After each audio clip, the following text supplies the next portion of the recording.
on fire. I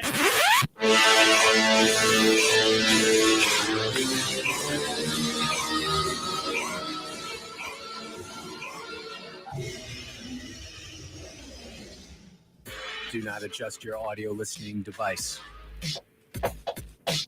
You're right where you're supposed to be, Mississippi. On a roll.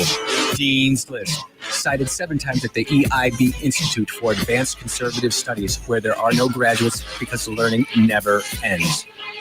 I'm Andrew Gosser, Christian, husband, father, farmer, veteran, recovering politician, and you're listening to The Andrew Gosser Show. Yes, you are. You are locked into The Andrew Gosser Show, and we are locked, loaded, and ready for launch. The show prep is done. The work's been done. The winning is everywhere. It's an absolute wonderful day to be in Mississippi and to be American. Look, if you want to be a part of the show today, the number is 601-879-0002. If you want to be part of the program by texting in on the text line, nice and easy, 601-879-5060. We are streaming on Rumble. We are streaming on X. We are streaming on YouTube. And we are streaming on that social media platform that begins with an F, but I refuse to say it. You can catch us all over the place. Look, if you would do me a favor, I'm on X. It's at Andrew Gosser, Gasser, just at Andrew Gosser. If you would give me a follow there, that'd be great. If you would follow me on Rumble, follow me on YouTube, I'd appreciate it. And without further ado, we need to get into it, because today the Supreme Court is dropping bombs like a B-2 drops a GBU-57. And it is wonderful. You know, President Trump said there's going to be days when you just win and win and win, and you're going to get so tired of winning. Mr. Trump, how'd you say that? How did Mr. Trump say that?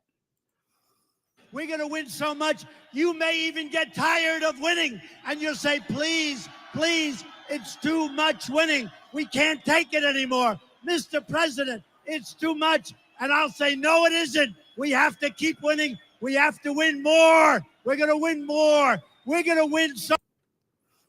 It's incredible. So the Supreme Court's first ruling, they didn't even talk about the case. It's Trump v. Casa. And this is the case where all of these low-level federal judges, these circuit court federal judges, were just blocking everything the Trump administration was trying to do.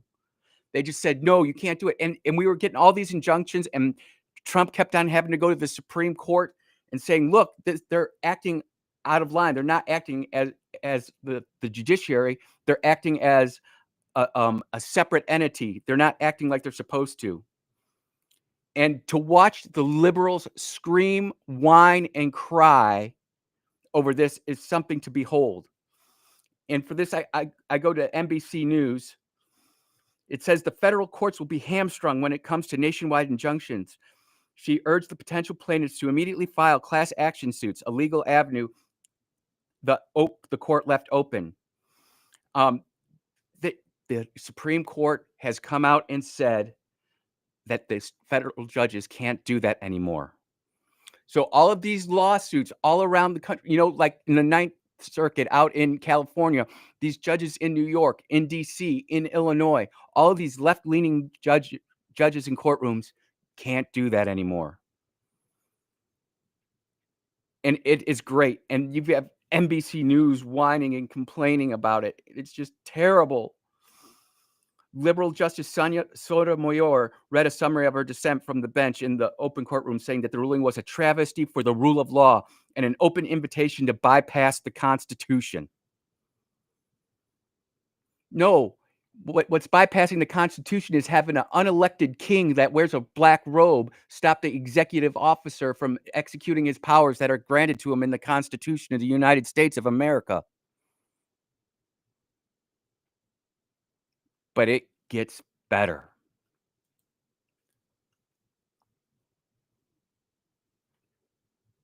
Justice Brown Justice Ketanji Brown Jackson,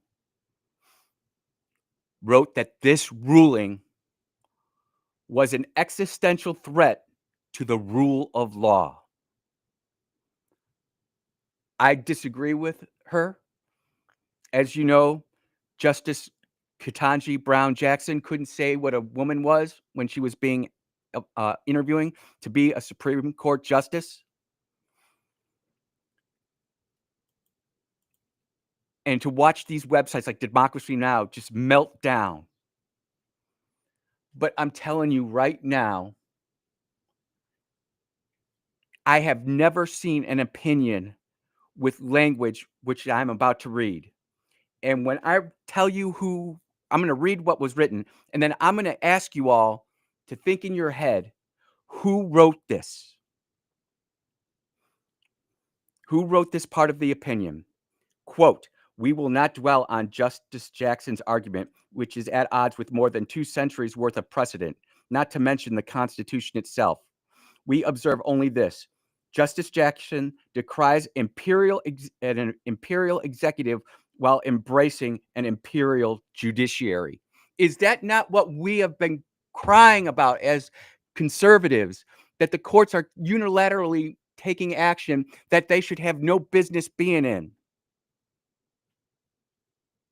I've been saying that since 2011, just as a citizen and as a precinct committeeman, let alone a county supervisor or a highway commissioner or a precinct delegate. The courts have overstepped their bounds so much. And this is that pendulum that swings back and forth. And right now it's swinging to the right, and we're enjoying it. That's not to say that it can't swing back to the left. But think about this. Who would write, "We will not dwell on Justice Jackson's argument, which is at odds with more than 2 centuries worth of precedent, not to mention the Constitution itself.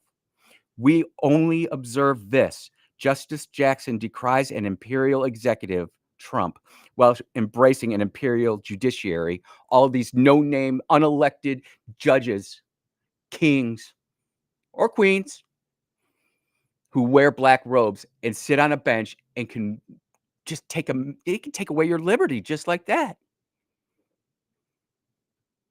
Who do you think wrote that? Justice Clarence Thomas, who had a birthday the other day? Happy birthday, Justice Clarence Thomas.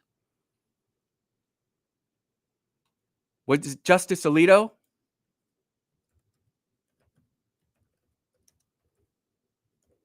Was it Justice Sotomayor? Chief Justice Roberts, maybe? Elena Kagan? Nah, it must have been Neil Gorsuch. Or was it Brett Kavanaugh, who was accused of rape and drinking a beer 30 years ago, and so he wasn't qualified to be on the court? We know it wasn't Justice Ketanji Brown Jackson. That only leaves one person left. I know you don't believe it. I know I couldn't believe it at first. But Amy Coney Barrett from the top rope just smashed Ketanji Brown Jackson.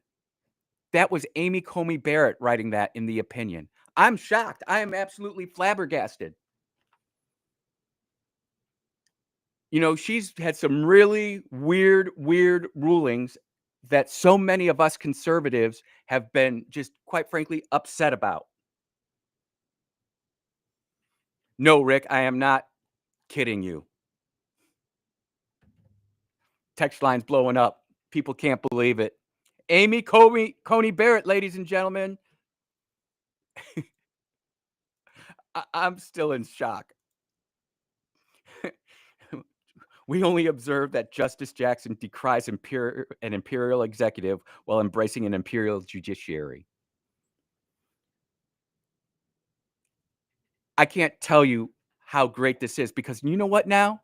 This means that Trump can go back to enforcing the border regulations, go back to start cleaning up all these illegal aliens who are in our country illegally. They shouldn't be here. They shouldn't be getting food stamps. They shouldn't be being put up in hotels in New York at $300 a night. Do you know that the city of New York just cleared another $1 billion to house illegal aliens in the city of New York? Never mind that they've got a socialist, communist, Intifada supporting candidate for mayor who's running as a Democrat.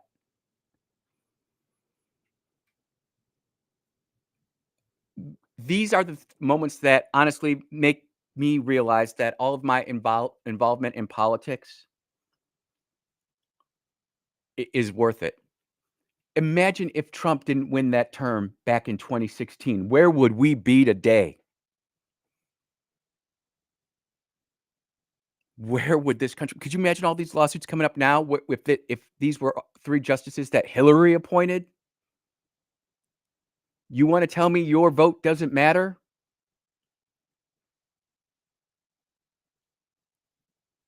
You want to say, I don't care about elections, it doesn't affect me? It does. But not just, this is just a big event right here for the Supreme Court. But it matters for school board. It matters for county supervisor. It matters for mayor or alderman. But the winning, when you get a win like this, my goodness gracious, is it not just wonderful? So I expect within the next few hours, I'm sure President Trump will release a statement saying that we're full steam ahead on the deportation of illegals. And while we're talking about that, we got to talk about Alligator Alcatraz. Yes, ladies and gentlemen, Alligator Alcatraz. Florida is not messing around.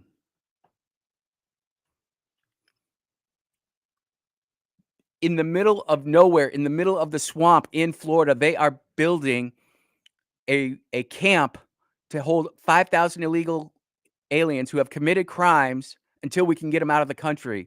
And you know what's in the middle of the swamp? An 11,000-foot runway, ladies and gentlemen. An 11,000-foot runway. This is coming from Associated Propaganda. I mean, the AP.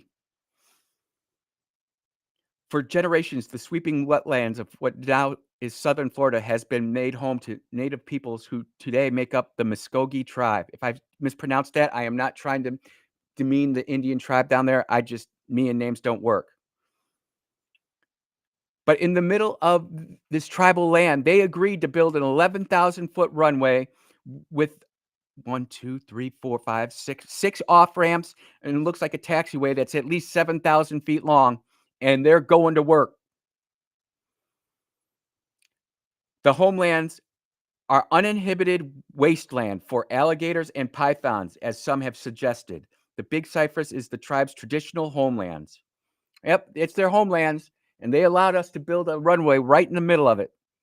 So let's build it. They think that they're going to be able to start taking illegal aliens who have a criminal record next week. This is winning. And of course, the left is completely upset with this. I am worried. This is an unnamed citizen. I have safety concerns about the high traffic, the quality of air, and whether there are any spills. And you want to know what? You should have had those concerns when you built a runway there, 11,000 foot, with all the infrastructure in place. Now, I will say this person does have a valid argument. What's going to happen with all the sewage? There is a road that's out there. I guess they're going to be streaming porta potties left and right. And these people aren't going to be here long. Fly them down to Florida, put them on a plane, Ryanair, and get them out of the country. In the next segment, I am going to quote the great one himself. Who is the great one? I'll let you get a quick listen here as I go to the break. You're listening to the Andrew Gosser Show on 103.9.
I'm sorry about that, chat or streamer audience. I forgot to put that up.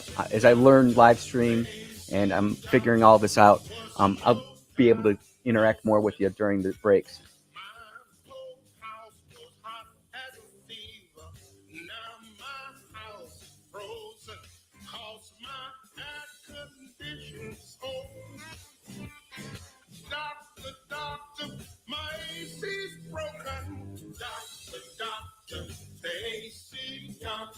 Heal my house, bless my soul. The AC Doctors is your one-stop provider for air conditioning and heating installation, service, and repair. Contact us for money-saving repairs and lower energy bills.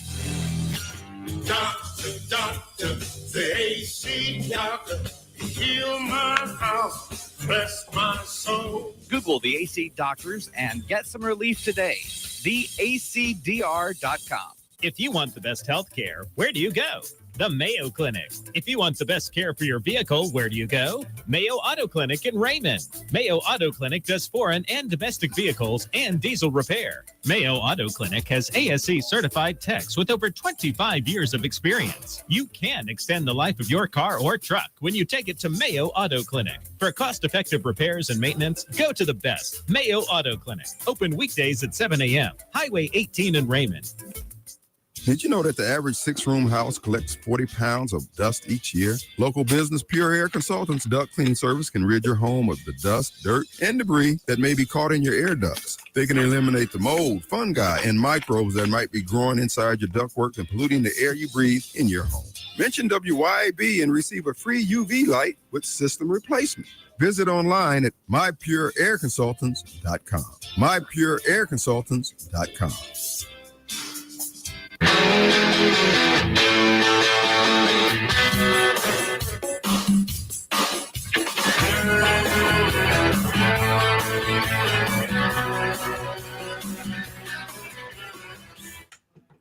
Yep, you are listening to the Andrew Gosser Show on 103.9 WYAB. Texters are beside themselves. They cannot believe it was Amy Comey Barrett. But if you go to my X account, you will see I've retweeted that post. It's amazing. It's wonderful. Look, this segment of the Andrew Gosser Show is sponsored by iGear Optical.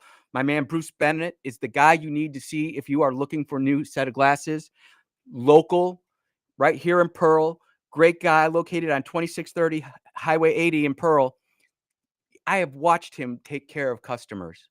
And the treatment that you're looking for when you're looking for a new set of glasses, that's what you want. You don't want to sit there and go get online and just click it off and send it to China. You want to go somewhere where you're going to get the personalized care and attention you need. Go talk to my man, Bruce. They're open from Monday to Friday, 10 a.m. to 6 p.m. and on Saturday from 10 a.m. to 2 p.m. iGear Optical. Thank you so much, Bruce, for sponsoring the show. I appreciate it. Now, I know I left with a pretty big tease, and whenever you hear the bass line kick in like that, the dopamine hit for Rush Babies is enormous. But in lieu of and what we just talked about with that first ruling from the Supreme Court, and wait, there's more. The winning is inevitable. We need to make sure that we have an immigration plan that works. And Charlie Kirk reposted this, and I can remember listening to this live almost 20 years ago. But listen to this. Everybody's making immigration proposals these days. Let me add mine to the mix. Call it the Limbaugh laws. First, you immigrate to our country, you have to speak the native language. You have to be a professional or an investor. No unskilled workers allowed. Also, there'll be no special bilingual programs in the schools with the Limbaugh laws, no special ballots for elections, no government business will be conducted in your language.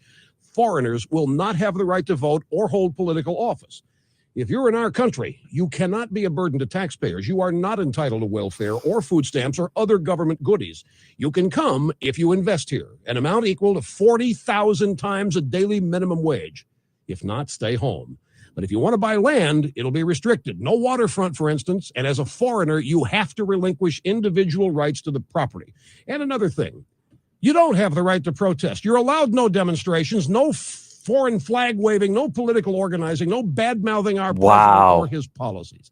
You're a foreigner. Shut your mouth or get out. And if you come here illegally, you're going to jail. Now, you think the Limbaugh laws are harsh? Well, every one of the laws I just mentioned are actual laws of Mexico today. That's how the Mexican government handles immigrants to their country. Yet Mexicans come here illegally and protest in our streets. How do you say double standard in Spanish? How about no mas? That's truly prophetic. That was over 20 years ago. And you look at what's happening in Los Angeles and in Chicago and in New York. This illegal immigration is absolutely destroying our culture, our American culture, and our society. And everybody thought Rush was crazy back then, but he saw it. And many of us saw it too. But now, with that Supreme Court ruling that we just talked about, people are, I can't say some of these quotes, but people are talking about how they can't believe it's Amy Coney Barrett who wrote that. And we have to remember, when it comes to conservative values, there are many different flavors of conservative out there. And we know that Justice Barrett has made some really strange rulings in her term so that she's been there so far. But you can't throw the baby out with the bathwater. You just can't do it. There's so much more going on, including Mahmoud versus Taylor. That's another Supreme Court justice decision that just dropped today. That is a case that is very important to me because I've been so sick and tired of all the porn in the schools, and the school board's not doing nothing about it, and the parents can't do anything about it because when they go to the school board meeting, they just sit there and listen. It's being funneled through and mandated by either the federal government or the state government. And it's here in Mississippi.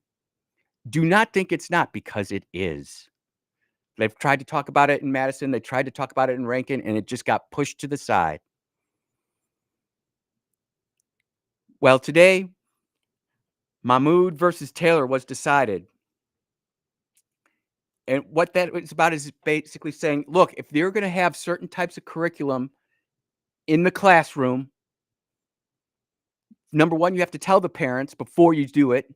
And number two, if the parents want to opt out of it, then you get the kids out of it.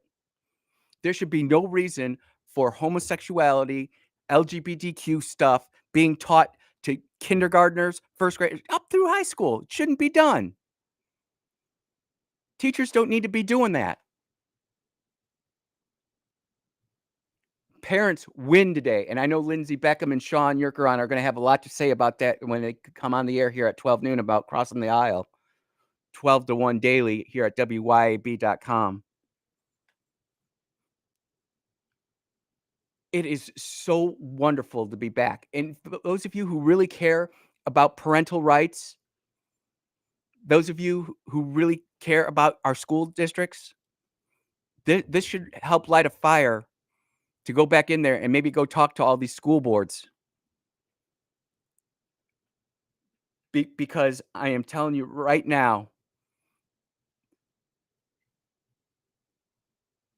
that if we do not stay active locally, if we do not get involved locally, that we will have a problem.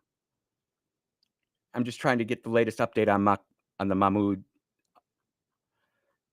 And it's coming down so quick. And where I'm going to get my information today is one is called the SCOTUS blog. It's just scotusblog.com, Citizen Free Press, and Twitter.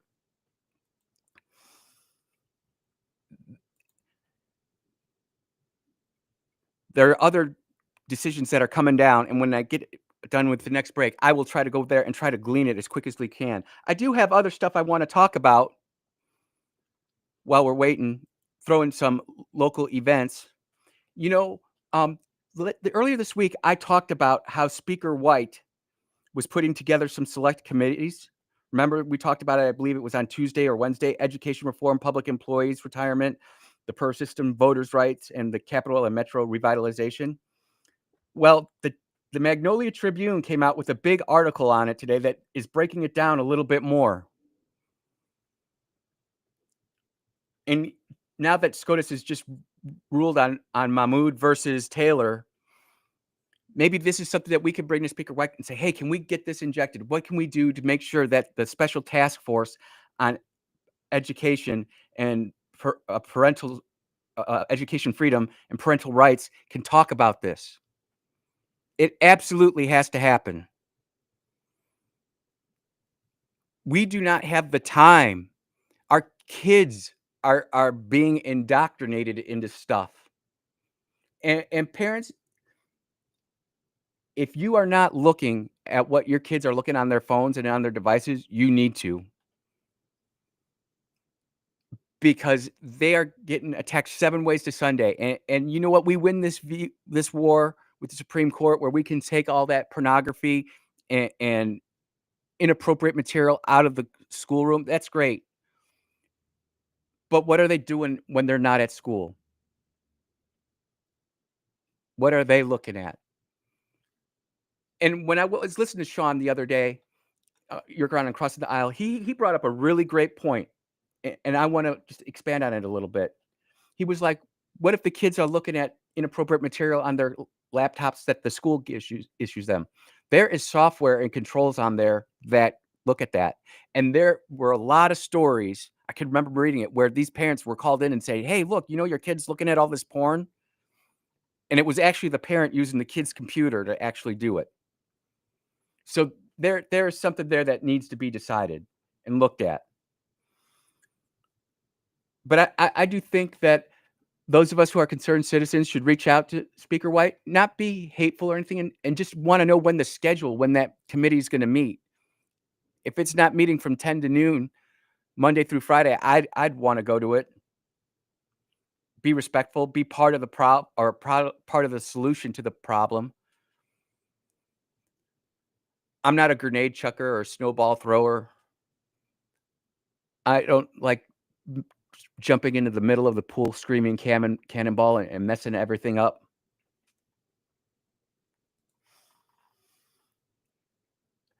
YouTube, I'm getting messages on YouTube as I'm learning how to use this restream.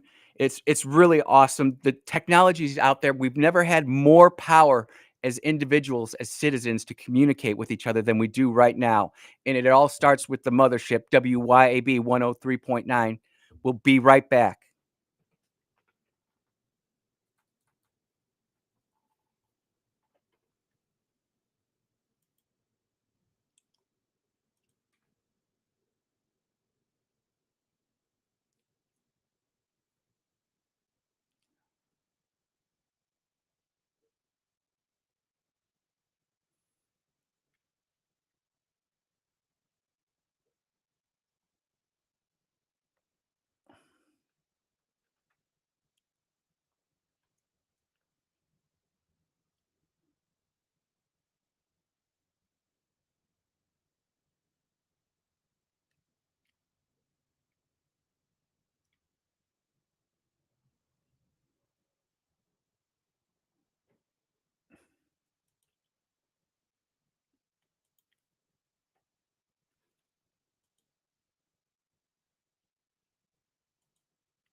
And welcome back to the Andrew Gosser Show on 103.9 WYAB, streaming on Rumble, streaming on X, streaming on YouTube, and streaming on that social media platform that begins with an F, but I'm not going to say it.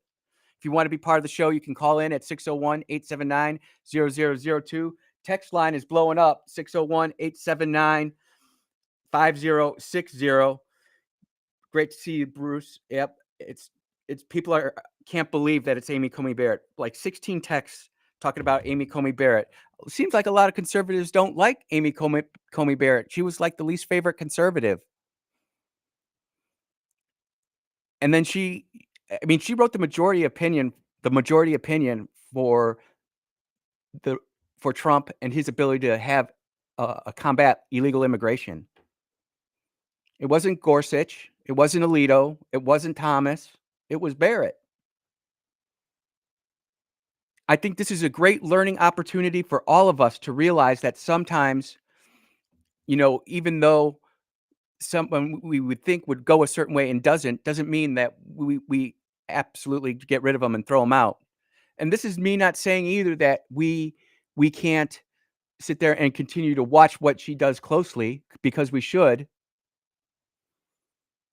But the liberal meltdown that's occurring right now is insane.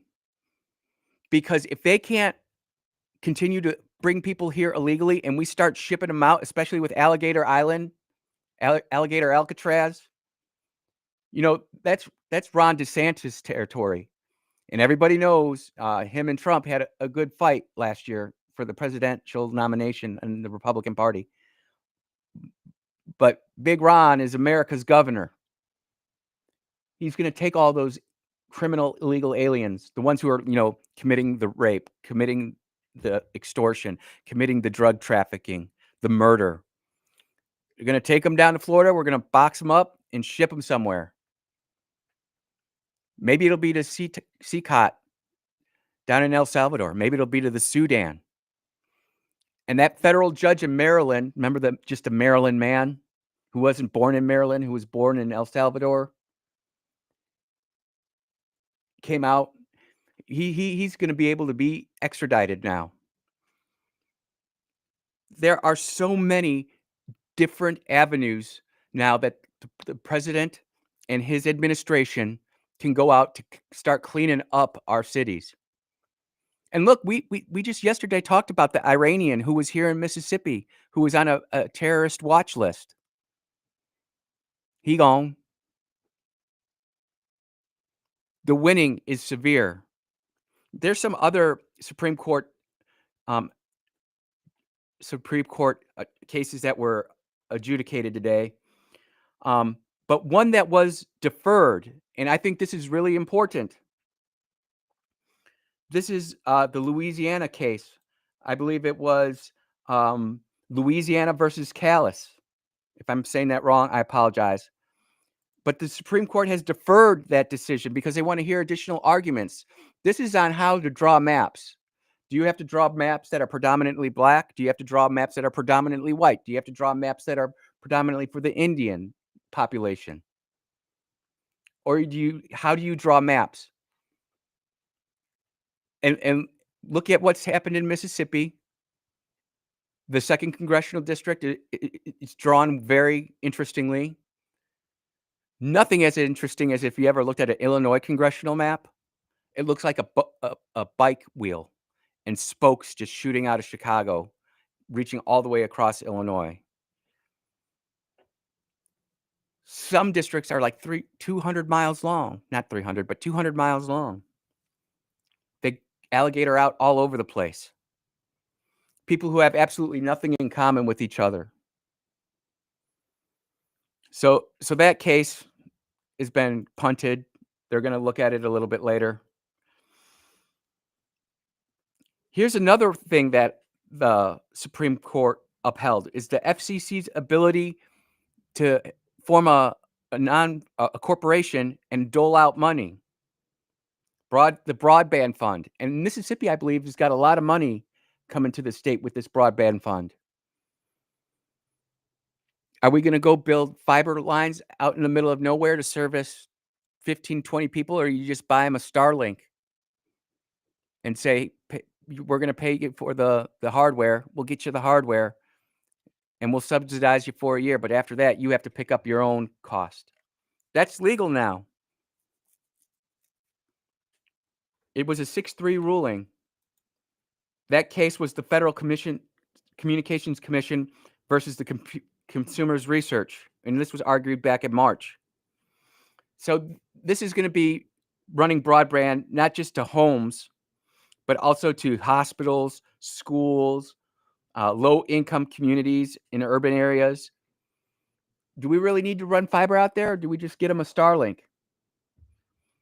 Why do we spend all that money laying down all that fiber when we know that in another 15, 20 years, it's not going to matter?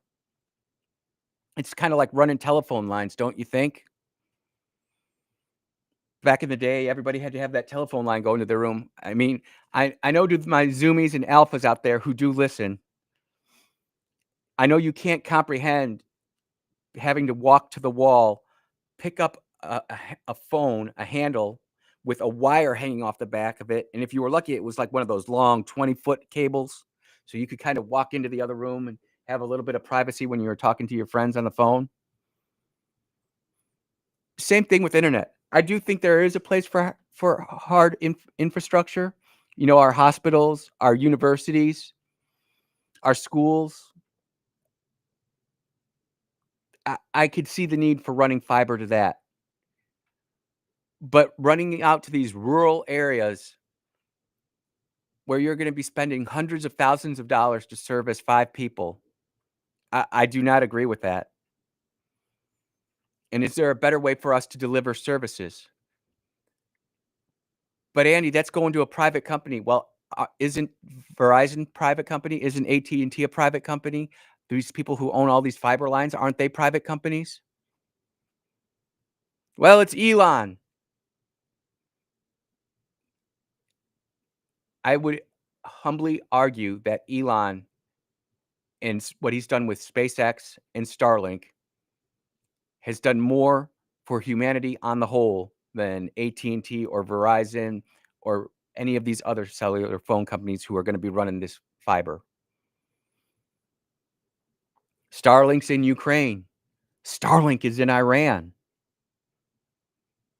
Starlink is approved in over 120 nations.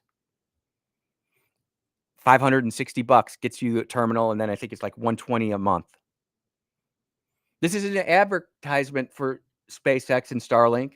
This is just the facts, which is why you listen to 103.9 WYAB and the Andrew Gasser Show. It's why you listen to Clay Edwards in the morning. It's why you listen to Kim Wade in the afternoons. It's why you listen to Sean and Lindsay right after me.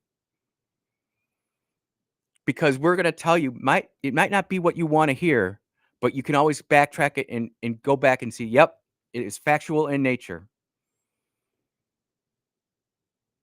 It's absolutely critical that we get this information out there and do so in a way that is going to be effective to the taxpayer. Because honestly, I don't like government subsidies for stuff, but if this is what we're going to do, if the Supreme Court says, yes, this is legal, well, then what's the best way to roll out high-speed internet to the masses? If there are other ideas out there, I'd love to hear them. But I don't see that happening. It's been a spicy first hour. There's still other Supreme Court cases that are out there. I don't have those pulled up. I don't think, quite frankly, many of them are going to be as exciting as Trump versus CASA, which now is going to unleash Homeland Security and ICE to go do what they need to do. I don't think it's going to be as exhilarating as Mahmoud versus Taylor. And what's this say about you, Mr. and Mrs. Christian, who go to church every Sunday? That it took a Muslim man in Maryland to get this ball rolling. Oh, I almost forgot. When we have somebody who we don't agree with join a lawsuit and end up doing something that we like, we have to give them credit for it, right? Just like we did with Justice Amy Coney Barrett. All you Mississippi Republicans, you all need to go thank Attorney General Lynn Fitch, because she was part of that Mahmoud versus Taylor lawsuit. Mississippi filed an amicus brief with that. And we're grateful that she did. You got to have intellectual honesty. You have to make sure you call the balls and strikes. You might not like it, but very grateful, very thankful that Lynn Fitch joined in on that. Now, let's get after prosecuting some of these illegal aliens that are here in Mississippi, the voter registrations, and the electioneering that we think is happening in this state. You're listening to the Andrew Gosser Show on 103.9 WYAB. We'll be right back.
Mm-hmm.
Oh, yeah. It is the Andrew Gosser Show on 103.9 WYAB, streaming on Rumble, streaming on X, streaming on YouTube, and streaming on that social media platform that begins with a F, but I'm not going to say it.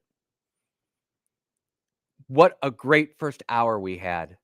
We had some serious winning going on. Text line says, Andy, can you please post the story about alligator Alcatraz? If you go to my X account, at Andrew Gosser, at AndrewGasser. You can find everything, all of my show prep and notes. I always try to tweet it out there, all the big stories where I pull from. Sometimes I'll just go into if I know the SCOTUS is trending, for example, I'll go in there and pull out stories and I'll just simply retweet them. If you're not on X, you are truly missing out. Not that you can't be propagandized, not that you can't be manipulated to think a certain way. It doesn't matter where you go, whether you go to the mainstream media news or whether you go to X or whatever. But it's important that you have multiple sources of information. And for me personally, I'm just telling you, X is usually one of the first places I go when I want to see what's happening. That's for like international big stories. Locally, I go to Magnolia Tribune, Jackson Jambalaya, Dark Horse Press, and then a couple of the local TV stations, and then I'll do certain searches or whatever to try to find stories that I feel are important to me and important to you. It's Friday, the weekend's coming up. There's things to go do this weekend, and we're going to talk about that next hour. In the next hour, we also got to talk about CBS. Because CBS is in trouble. CBS is in deep trouble. We'll talk about what happened to ABC and how ABC had to pay Trump a bunch of money. That was a certified one-time instance. But what is about to happen to CBS is going to be game-changing. They are truly in what you would call a rock that's in a hard place. No matter which way they turn, they lose bigly. We're going to talk about that. We're also going to talk about South Carolina defunding Planned Parenthood. That's right. I know that's a sore subject for a lot of us here in Mississippi. We wonder why our Congress critters continually fund it. Well, the state can defund it now. And we're going to talk about that when we get back. Today, sometimes I'm always excited to come into the radio. I'm always excited to come in and talk to y'all. It is a job, but it's something I look forward to doing every single day. And some days, like yesterday and today, there's just so much that we need to break down, so much that we need to talk about. And it makes the show a lot of fun. It's even more fun when y'all interact with me on the text line and call in. And if you're that person calling in right now, just I'll get to you at the break. We'll talk to you off the air and we'll try to get you on the next hour. This is the Andrew Gosser Show. Hey, if you haven't told somebody about my show yet, please do me a favor. Please retweet the stream. Please share my YouTube channel. Please share my Rumble account. If you see me on that social media platform that begins with a F, I'll share it to some of those people too so that they can get locked into the Andrew Gosser Show right here on 103.9 WYAB. We'll be right back.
views and opinions expressed in this program are the individual views and opinions of the people expressing them and do not necessarily reflect those of this radio station, its parent, affiliated, or related entities, agents, or employees.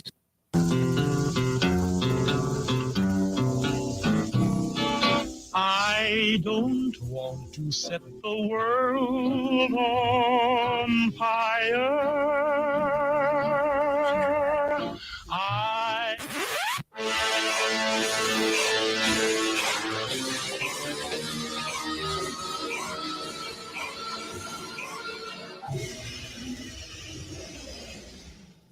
Do not adjust your audio listening device. You're right where you're supposed to be, Mississippi. Honor roll. Dean's List. Cited 7 times at the EIB Institute for Advanced Conservative Studies, where there are no graduates because the learning never ends. I'm Andrew Gosser, Christian, husband, father, farmer, veteran, recovering politician, and you're listening to The Andrew Gosser Show. Yes, you are. It is The Andrew Gosser Show on 103.9 WYAB, streaming on Rumble, streaming on X, streaming on YouTube, and streaming on that social media platform that begins with an F, but I'm not going to say it. This is The Andrew Gosser Show. I'm so thankful and grateful that y'all are here. You know, gentle answers turn away wrath, but harsh words, they incite anger. We're not trying to incite any anger, but we do have to speak the truth. And the truth is what's coming out here. Look, if you want to be a part of the program today, you can continue on the text line. Lots of you are really excited about the Supreme Court today, and I can't say that I blame you. But if you want to be part of the program and call in, you can. The number is 601-879-0002. And if you want to continue to text, that's great too. 601-879-5060. I will get to those texts eventually. One of the big themes that we've been talking about since I was able to take over this program from Jameson, and thank you, brother, is I'm always talking about how you can't trust the media, that you always have to do your own due diligence. You have to do your own research. And the more I research about how manipulative the mainstream media is and how deceitful they truly are, the more I want to talk about it. And the more I see it, the more it actually becomes evident to me. And if I'm finding it interesting, I feel like many of you will find it interesting too. We all know that ABC and Disney got sued by President Trump because George Stephanopoulos accused President Trump of a crime that he didn't commit over and over again. And eventually Disney had to pay $15 million. Stephanopoulos had to pay $1 million. Stephanopoulos was fired, said sorry, and he was gone. Well, President Trump is now suing CBS for the Kamala Harris video editing that happened during the presidential election. It was horrible. We all know it. It was CBS's mistake. They had to deal with it. And now they're trying to get a settlement. And the reason for the settlement is because they're trying to sell, CBS Paramount is trying to sell the company off to Big Blue Sky. And they can't sell it while there's an open lawsuit. And what's come out in the big news about this is why CBS and Paramount don't want to settle the case. Whereas in ABC and Disney, there was no continuing legal jeopardy, but it appears as though CBS and CBS News have been deceptively editing video for many, many years. And what we're finding out is that even though Paramount and CBS News wanted to get settled for up to $35 million, the president said no. He wants an apology for the deceptive editing.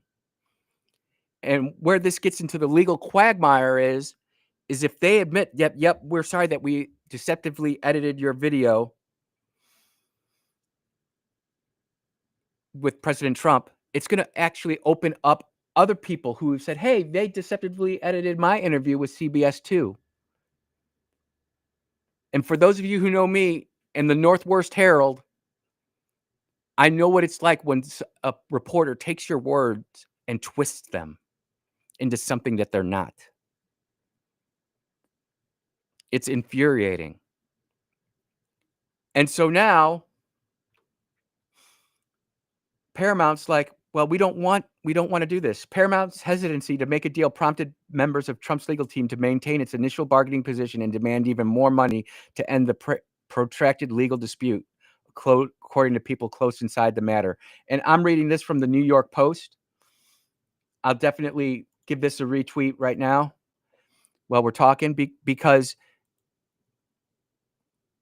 if CBS actually says, we're sorry we did this, millions and millions and millions of dollars is going to be billions at that point. And now they won't be able to sell the property from Paramount to Sundance. I think I said Blue Sky. If I said Blue Sky earlier, I apologize. I was incorrect. It's Sundance. The people at Paramount CBS are panicking because they know that this is going to be the last big chance for them to sell off their organization, Paramount, for any real value. Paramount cannot disengage itself from CBS while this lawsuit is going on. It's quite the conundrum. And we've talked on this program, we've documented it in depth about not just CBS or ABC, but MSNBC and CNN are absolutely cratering. There's so much news on CNN right now, they're about ready to fire half their staff. They know that they're dead man walking. MSNBC is a shell of itself. CNN is so desperate that they hired the fired Joy Reid from MSNBC and brought her back. And the only reason that anybody watches CNN at all is because Scott Jennings is there and they want to see what he does on Abby's show. My son says that Scott Jennings, quote unquote, cooks. I know I'm old, but he described it to me. It's all good. It's great when you have relationships with your kids and you can talk about stuff. So this is going to continue to rumble on. If there isn't some type of adjudication or resolution between President Trump and CBS News, the potential $7 billion sale of Paramount CBS will be scuttled, many insiders believe. And that's going to leave a lot of really unhappy shareholders.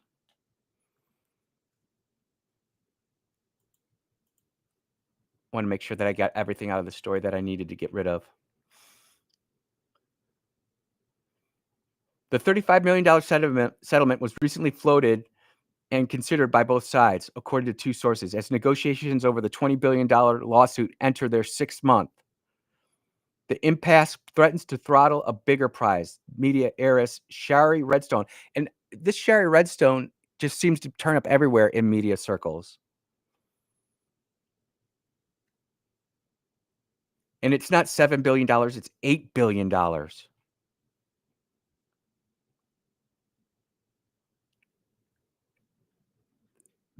I honestly think that the days of the legacy media are already dead and over, but they're trying to get out of it and make a buck or a nickel on their way out the door. And we should not allow them to do that. I cannot think of how many times, think about all the times that we've known that the media's been lying to us, but they've never been held to account. And the only reason that they're being held to account now is because some silly intern hit the wrong commercial and produced a commercial that should have never gone out. But Trump caught it.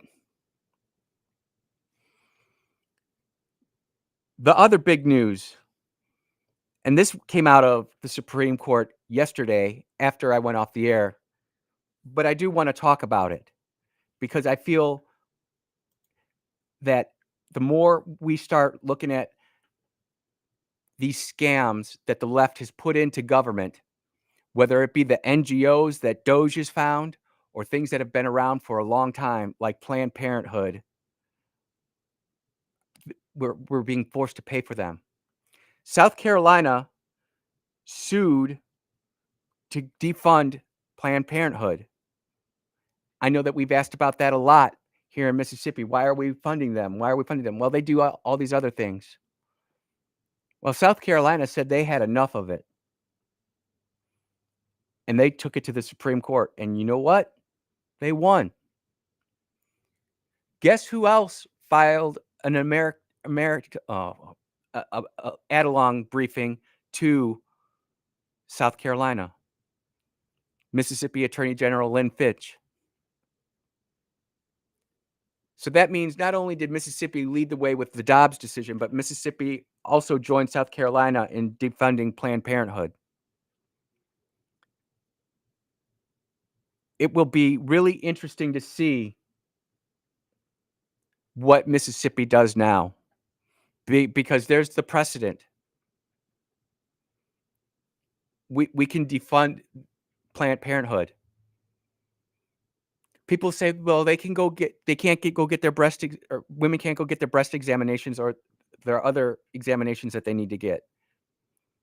That's not what this is saying. They can go to other places that accept Medicare and Medicaid. Planned Parenthood has about outlived its existence. There are other ways that you can go do that. You don't have to necessarily go through the one-size-fits-all government Planned Parenthood fiasco. And I'm excited for that. We're slowly but surely starting to take our culture back. And it's been a lot in the last 48 hours. I'm still swimming over the fact that Trump won so convincingly on the immigration case. And there's already liberals out there saying, well, they can do it for their area. They can. But that's just going to mean it's going to be taken up to court. And at the end of the day, you're going to have a conservative court go up against a liberal court, and the Supreme Court is going to have to make a decision. You know, you never want to make the referee make a decision, whether that's football or soccer. You don't want to make him have to make a decision. But if you're going to make a decision, you always want to try to make sure that you've got the facts that are on your side. And it appears as though we have the facts. We have the goods.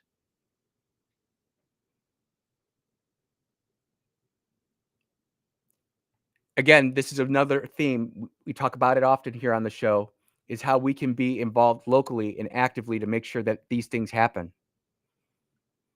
And a lot of people want to say, oh, my voice doesn't matter, but it does. Your voice just can't be there when a big issue comes out. You have to be consistent and perform and be there multiple times to let your senator or your state rep or your governor or your lieutenant governor know. If you just show up for the highlights, everybody's just kind of like, yep. And quite, they're just like, yep, she's just here because of the party today. But tomorrow we can start doing all these things again. But if you prove that you're there, that you're consistent, that you're constantly watching, and it just can't be one or two guys on the radio or a couple gals on the radio or YouTube stream. It's all of us together, working together.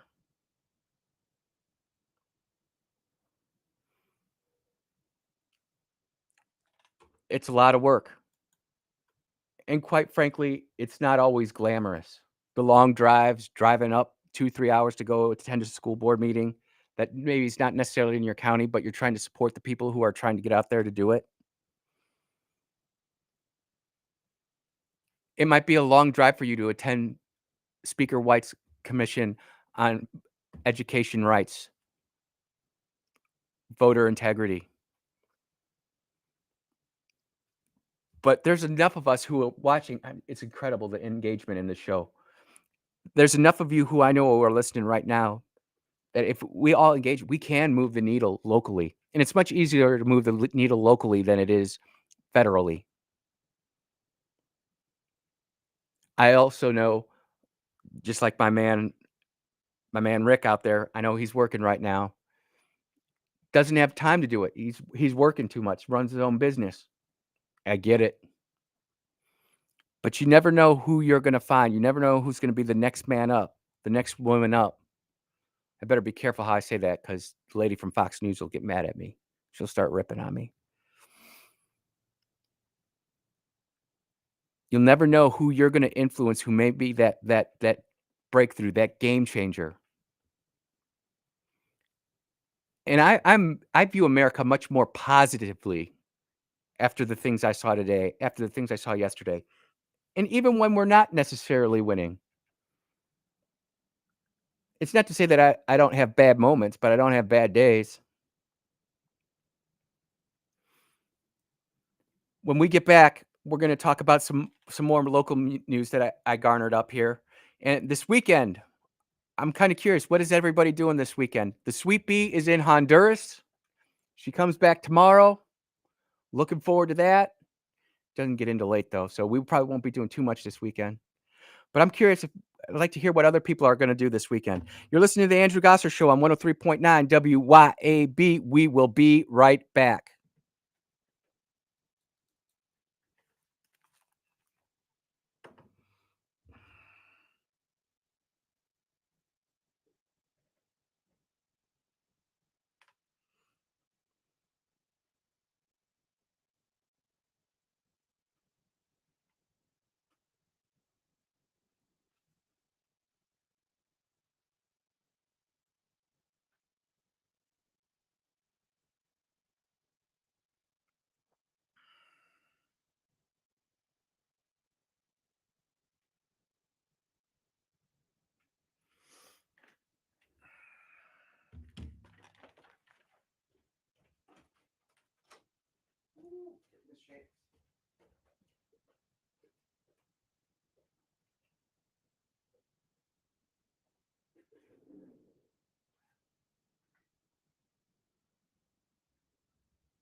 You work so damn hard, dude.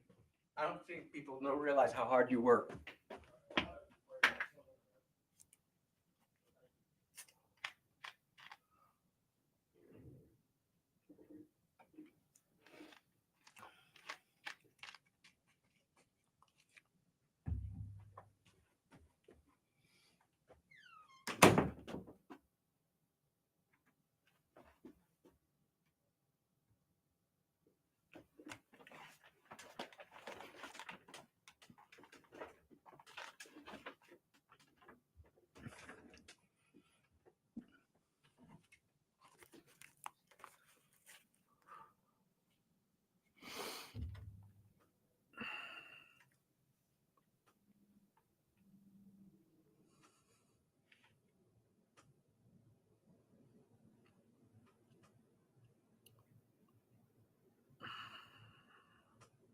Hmm.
And welcome back to the Andrew Gosser Show. You are listening to me on 103.9 WYAB, or you are listening to me on X, on Rumble, on YouTube, or the social media platform that begins with an F that will not be named. We have all sorts of stuff going on. Yesterday, you know, we spent the first whole hour talking about that Pentagon brief by Pete Hegseth and General Dan Kane, call sign Raisin, like Raising Cane. And some things have come out of that I feel that we need to talk about, because any chance I get to kick the mainstream media, I will, because I think that they're enemies of the state. First of all, that Fox News reporter, I'm just going to call her the lady in red. She has come completely unglued. She is so upset with what's going on and how she's been called out for her slanted reporting. I've been at the Pentagon for over 20 years. We can tell. But President Trump has now come out with a new statement. He does not believe that the leak came from the Pentagon or people who are associated with the Pentagon in and of itself. And we have to remember that President Trump is always 4 or 5 moves ahead. He believes it's a Democrat. So I immediately started thinking about this. And you know, we've been really big on the whole Iranian airstrikes. We had Colonel Rob Maness on breaking down the weaponeering. We went into details about that. We've talked about the initial leak and how we thought that was premature to say that. And that, all that reporting, by the way, ended up being wrong. I did see the video. I did not bookmark it, but there was a fire at Fort On that people aren't talking about that burned for up to 8 hours. And some believe that that might have been the enriched uranium burning. I cannot prove that, and I would disagree with that statement, only because I'm sure if that was burning, there would be some radiation that was leaking and burning off, and we would have notice of that. I don't think that maybe Afghanistan, which is right next door to Iran, would care, but if there was real radiation leaking and falling out, I'm sure the Chinese would have heard about it by now, and they would have made a real big stink.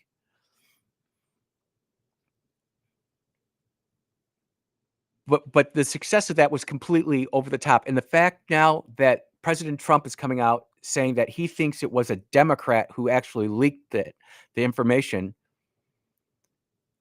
I mean, that's the walls are closing in on this leaker.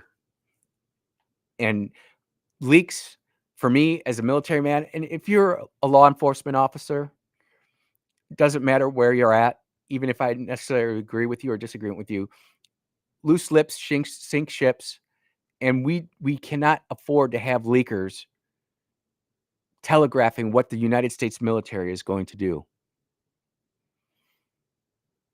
I went back and listened to that interview again, and if you haven't listened to it yet, I retweeted it yesterday. You really should spend the 35 or 37 minutes listening to that. The weaponeering that goes into one of those GBU-57s, it's incredible. Each bomb is individually programmed to do a certain thing. And if something happens before that, they can go back and reprogram it on the fly while they're flying. They also came out and did a short interview with one of the female pilots on the B-2 mission. She was a captain, which is 03, senior company or company grade officer. It's incredible to see how our young, brave men and women, the boys, the dudes, are out there performing despite what their political leaders are doing, despite what the mainstream media is reporting. When that leak first came out, it almost felt like I didn't feel it, but you could feel like there was almost like a sense of dread, like we didn't get done what we needed to get done. And in that report, we talked about it. They talked about it. How you're having information coming in from both verified sources and unverified sources. The fog of war is real.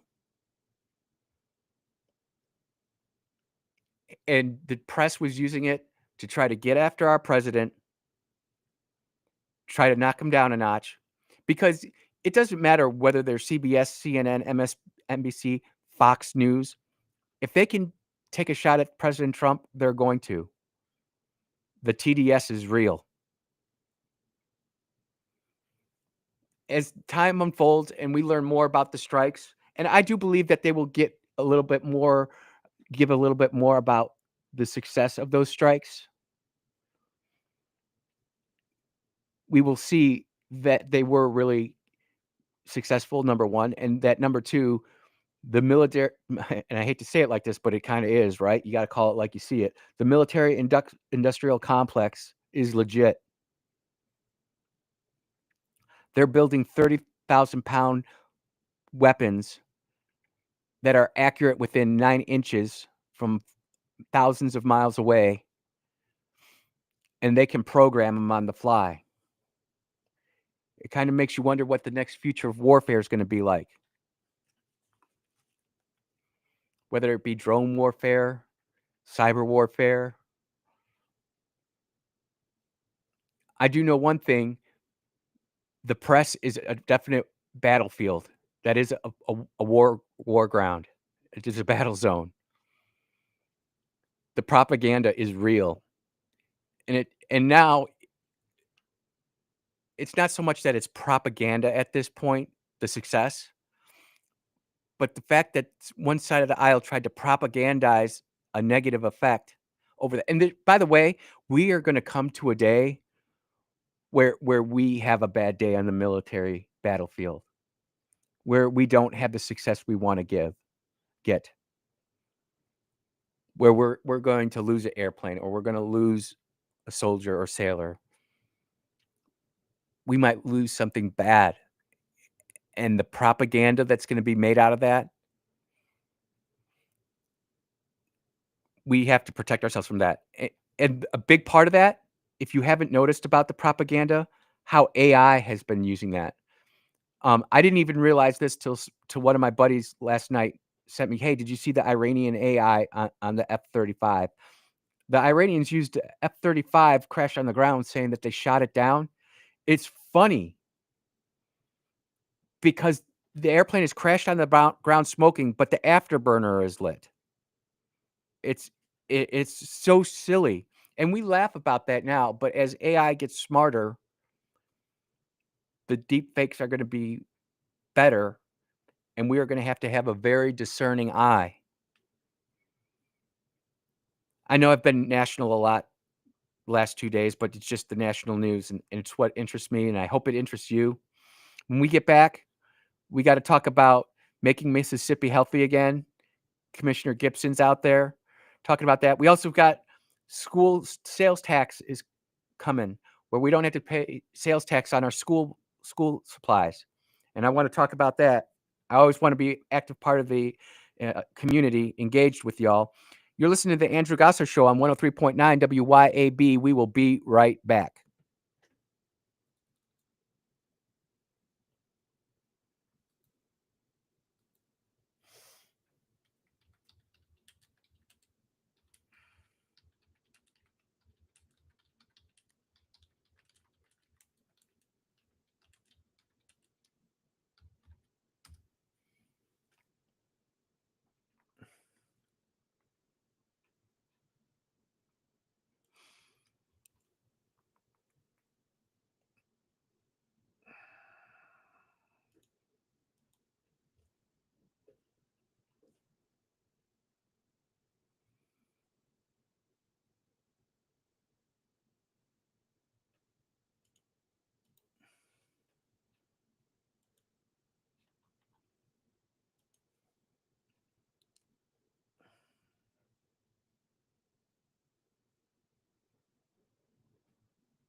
celebrating the grand opening of D. Noblin's Lazy Boy store and Mattress Firm store in Hattiesburg. Huge savings at all locations of D. Noblin and Mattress Firm.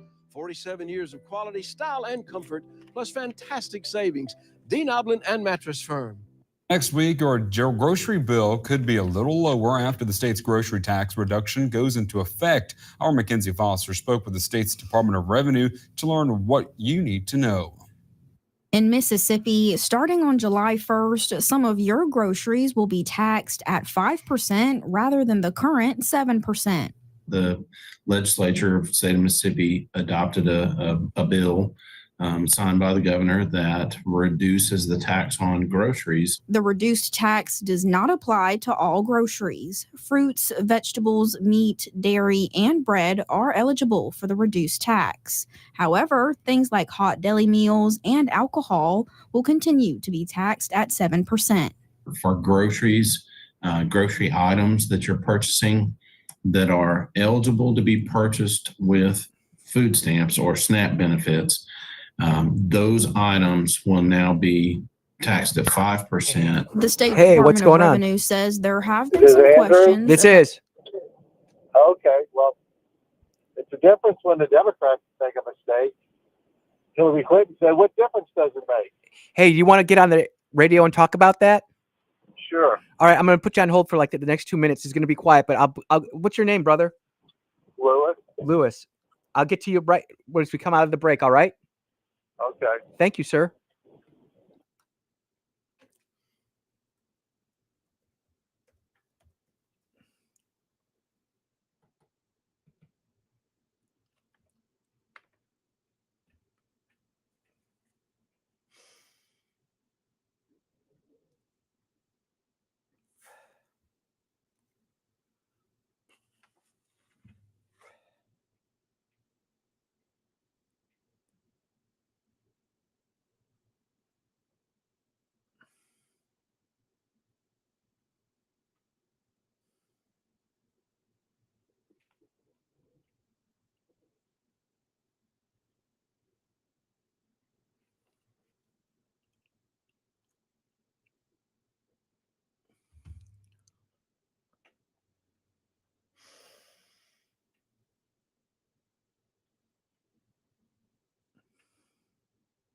And welcome back to the Andrew Gosser Show on 103.9 WYAB.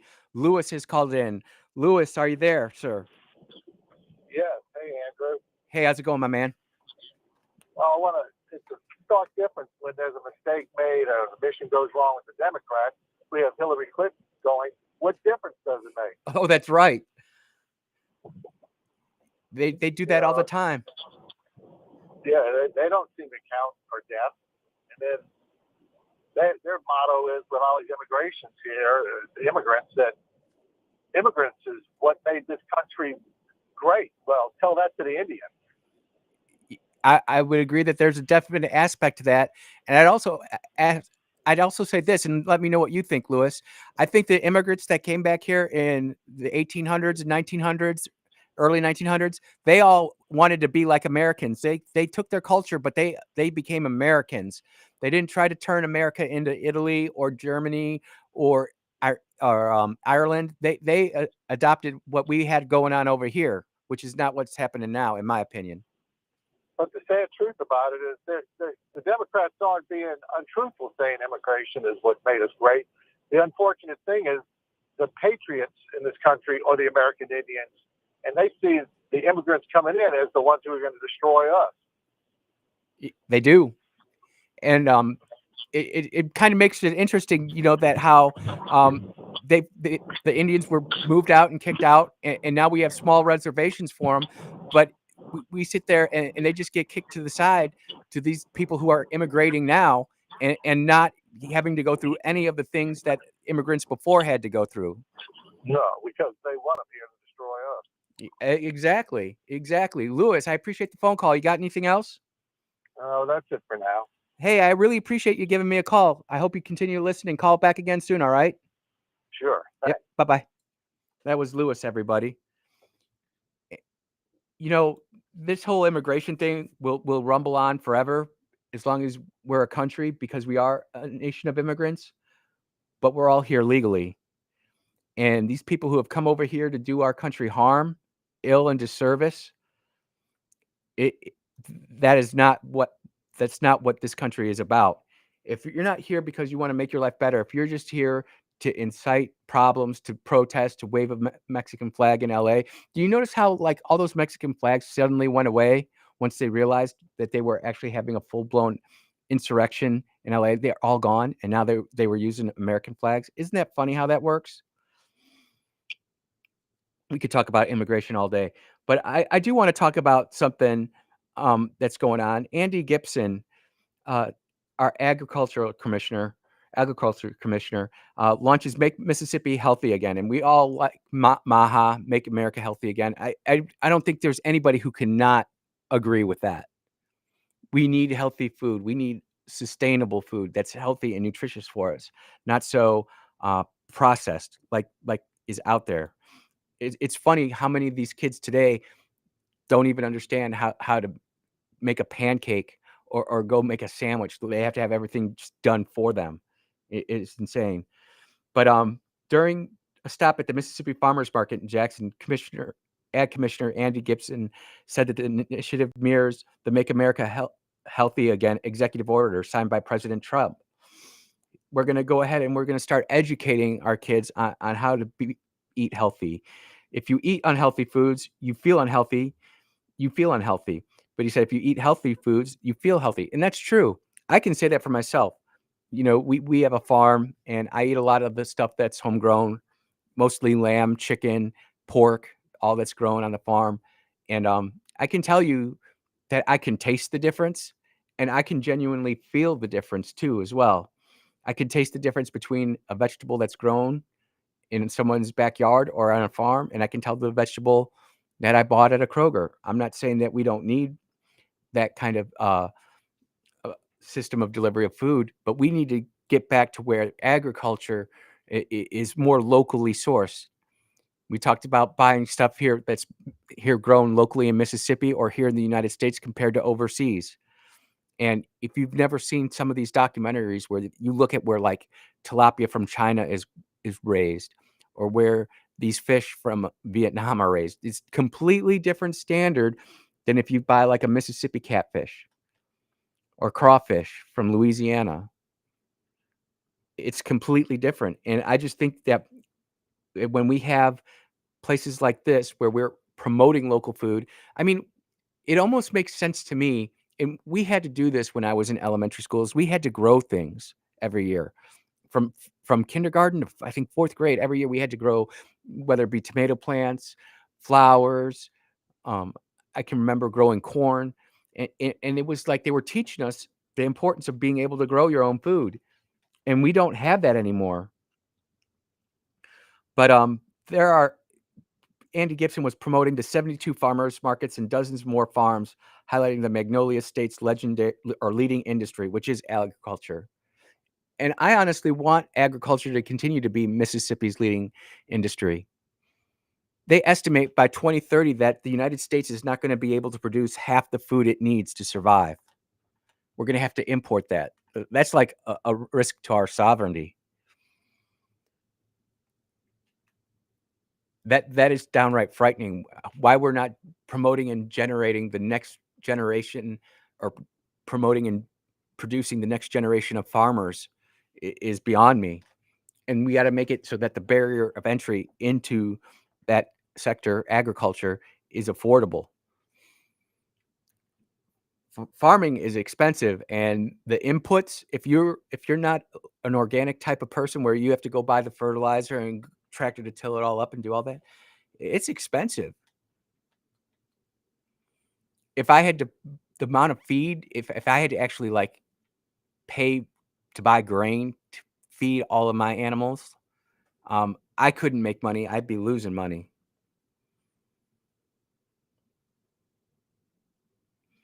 It also says that Mississippi is very low in the health ratings. We're one of the fattest states in the nation, which is something that we need to try to work on. I know that our education's going up. We need to make sure that our health is going up too. So that's one thing that Commissioner Gibson was talking about. The other thing I want to talk about is the back to school sales tax holiday for July 11th to the 13th. I'm a big believer in making sure that we in Mississippi know what's going on. In July 11th to 13th, that's going to be the no tax on, or the sales tax holiday for articles of clothing, footwear, or school supplies if the price of a single item is less than $100. So we're going to be able to go ahead and get our school supplies early. And it's earlier this year, but school's starting earlier this year,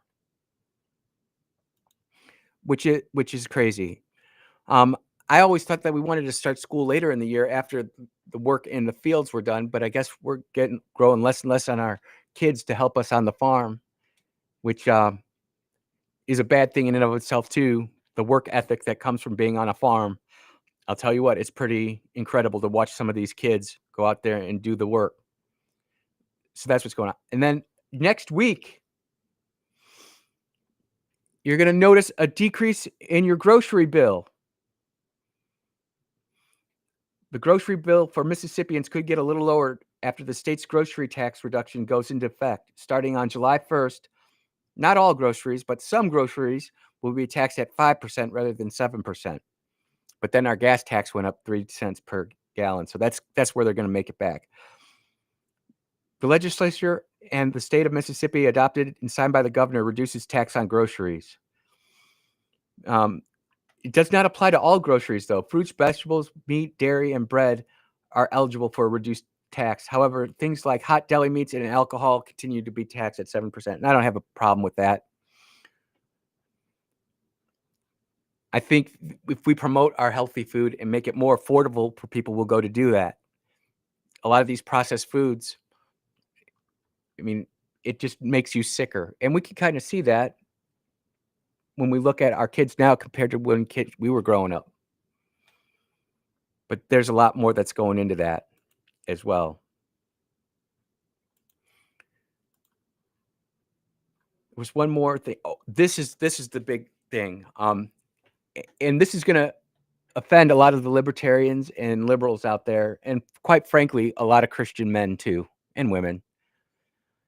But the porn law that was instituted in Texas was ruled constitutional. So if you want to go access those sites, you can, but you're going to have to prove your age. And you know what they're asking for? A picture of your driver's license. Ooh. That's going to make a lot of people really uncomfortable come Sunday at the pew. When you're in church. I remember I was preaching a sermon, and I'll never forget it. I gave my cell phone to my daughter and said, "Al, you open that up and go look something up for me." And the look on some of those people's faces was like, "Oh, you got me."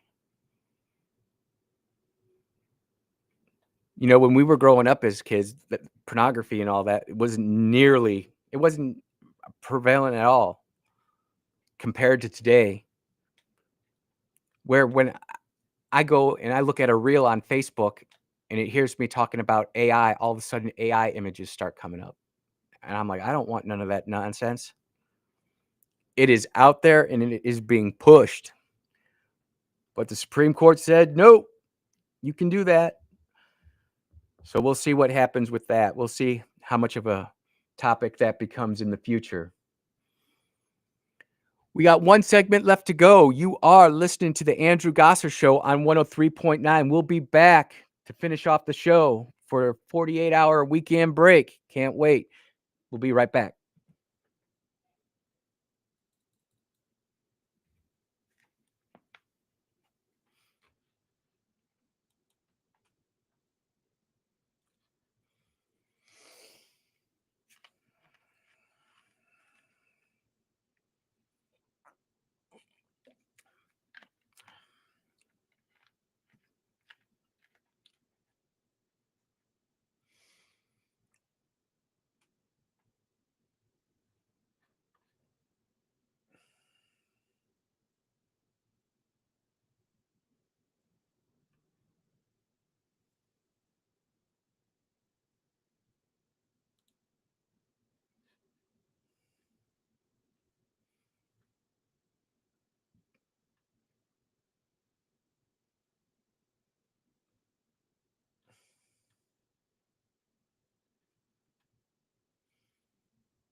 And welcome back to the final segment of the Andrew Gosser Show right here on 103.9 WYAB, streaming on Rumble, streaming on X, streaming on YouTube, and streaming on that social media platform that begins with an F, but we don't say it because, quite frankly, don't appreciate Zuck and what he's doing.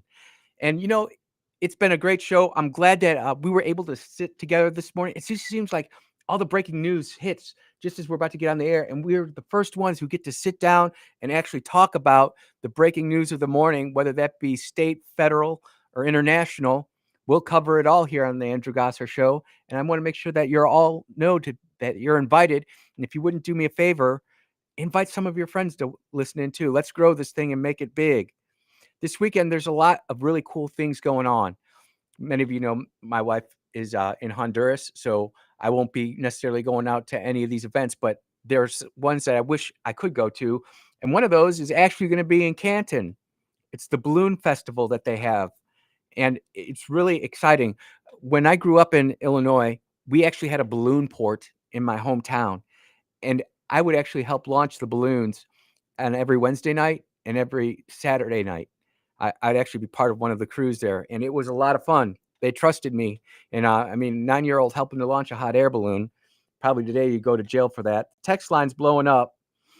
And there's like a few that wanted to know more about the case law. And honestly, Sean Yurkaron, who's going to be on next, he's going to have a much better take on the legal perspective. I'm more of a conservative perspective, so he'll have a better perspective on that. But this one did come in that caught my eye, and I just want to read this. And I'm just grateful to be here in Mississippi. It says, Andrew, I'm so glad that you chose to move to Mississippi when you left Illinois. Thankful that you are now ours. I so enjoy your program. God bless you, Pam. Miss Pam, I appreciate comments like that. That's what makes me get up every day and want to come do the show, is when we get comments like that from our listeners out there who are learning about the program, trying to educate and inform people about how the political process works, not just nationally. Everybody can follow Fox News, but here locally, how it impacts us locally. That's definitely something that this program will continue to move forward and try to grow and build upon. Another one right here. Andrew, when you played Rush's music, dude, the dopamine hit was real. I know, dude. Sometimes you just hear that bass kick in and I'm just like, get a little bit teary-eyed. And grateful that I was on the show. I got one of my calls. Actually, there were two that I had recorded, but I lost one of them, but I still have one.